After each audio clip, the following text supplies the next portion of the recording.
अगर आप लोग इन फ्यूचर किसी भी एयरलाइंस की सस्ती टिकट लेना चाहते हैं तो हमारे वेबसाइट trimurtitravel.com पर विजिट करें।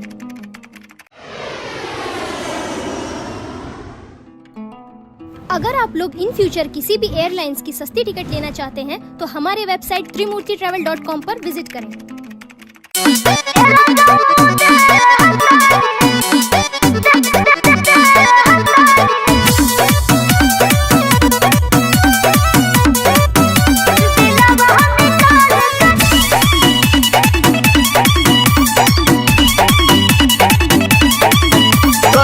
ले तू करबो इजहार हूँ हम सुने खाती बानी बेकरार हो। बोला कहिया ले तू करबो इजहार हूँ हम सुने खाती बानी बेकरार हो।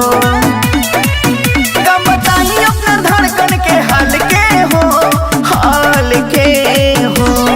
सुना आजू के दिनावा सुहावन रतिया भावन हो एरा जाऊ दे हतानी दिलवा निकाल के दिल में रखी हो संभाल के हो एरा जाऊ दे हतानी दिलवा निकाल के दिल में रखी हो संभाल के हो।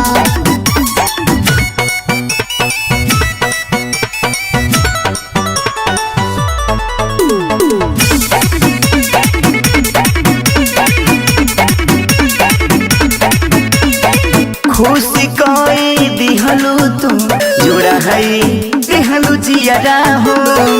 अब न दूरे रहल जाता रहब तोहरा नियरा हो। तोहरा नियरा हो बन के तू हमके बबलावाला हो ए दीवाना तू दीवानी बनावाला हो। सारा सपना रखब हम पाल के हो अच्छा आजू के दिनावा सुहावन रतिया भावन हो एरा जाऊ दे हतानी दिलवा निकाल के दिल में रखी हो संभाल के हो एरा जाऊ दे हतानी दिलवा निकाल के दिल में रखी हो संभाल के हो।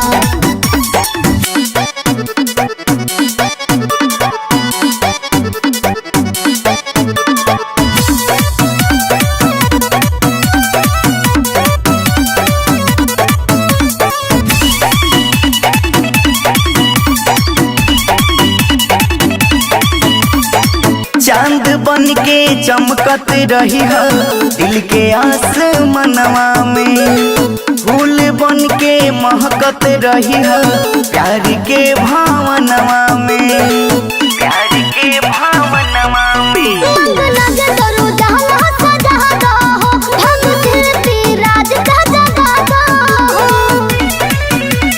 तोहके कराई नैनीताल के हो नैनीताल के हो।